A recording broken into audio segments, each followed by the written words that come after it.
Polovička septembra je za nami, máme už 11. september. Vítam vás pri Snínskych správach.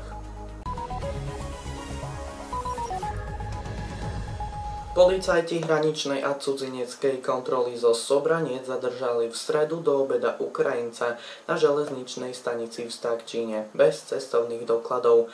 Následne bol Ukrajinec predvedený na policajné oddelenie za účelom zistenia jeho totožnosti.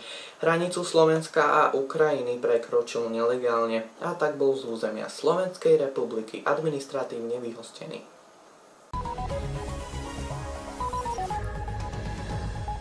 V útorok krátko pred 6 hodinou ráno pri Kobjednote v Stakčíne havarovalo auto, ktoré narazilo do plota rodinného domu a tiež do elektrického stĺpa. Auto sa po zrážke prevrátilo na strechu a bolo celé zdemolované.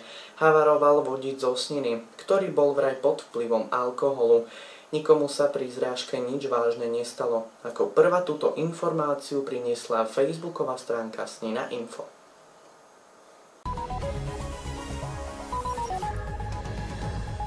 Na záver vás ešte pozývame na Dni mesta Snina od 15. do 18.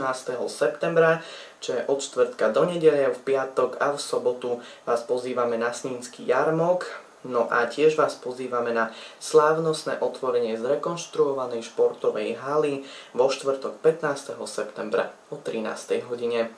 Na dnes to je všetko, prežite ešte krásnu nedeľu, dovidenia.